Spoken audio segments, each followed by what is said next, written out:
The phrase, "Florida is not a real place," definitely applies to the latest case out in the Baycounty. A 52-year-old Florida woman named Latrence Battle was arrested this April on the 10th. Allegedly, she posed as a federal ICE agent in order to kidnap her ex-boyfriend's wife. The bizarre incident was recounted by the victim, who was able to slip past her captor and phone police with the aid of one of the tenants. Marika, the victim whose last name is redacted, told officers who arrived on scene at the Bridge Plaza apartments that, while at work, she was approached by Latrence Battle, who was dressed in all black, masked, and had on a pair of dark shades. When Marika asked if she wanted a room, Latrence informed her she was here for her. This is then when Latrence unzipped and revealed a shirt printed with the word ICE across it. To further mimic an ICE agent, she also brandished a card supposedly from the sheriff's office. Marika, who was in the process of becoming a legal resident, believed the ruse and complied, thinking she was going to be detained by an actual officer. Marika slid into the back seat of the silver Chrysler, and the two drove to the Bridge Plaza apartment complex. The victim became suspicious while en route after they had passed the exit that led to the sheriff's office off of Highway 77. During the drive, Latrence made reference to Marika's husband and stated that she would be suffering the consequences of her husband's actions. Once they arrived at the complex, Marika was instructed to get out and head to room 108. While exiting the vehicle, Marika peeked into the trunk that Latrence had popped open and saw a tackle box among other things.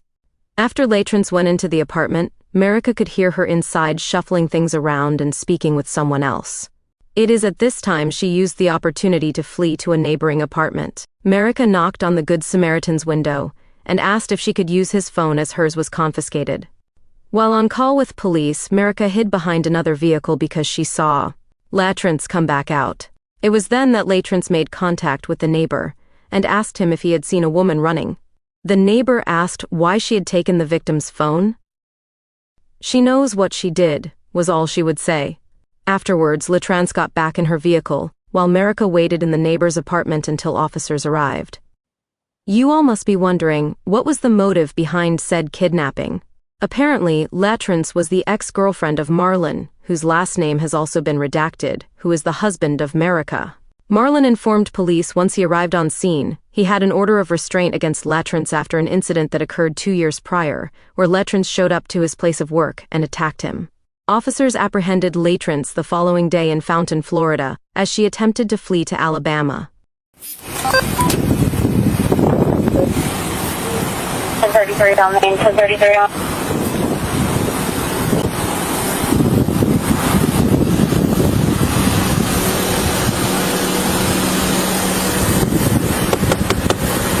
Got it.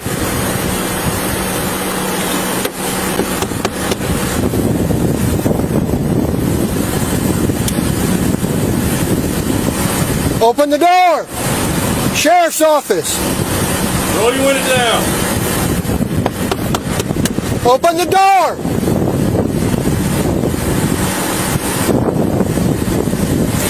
Yeah, I'm gonna put my car right here. Step out. Step out. Turn around, face your car.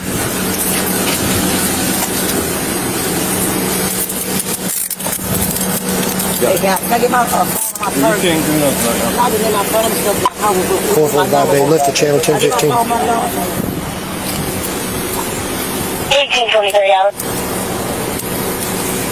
Air 1 copy.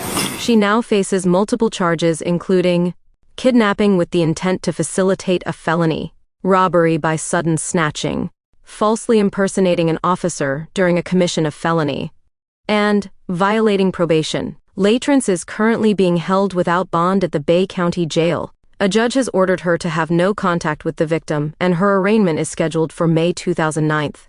This bizarre encounter highlights how far a vendetta can go, and the repercussions for impersonating law enforcement. Stay tuned for updates and coverage on new cases. Like and subscribe.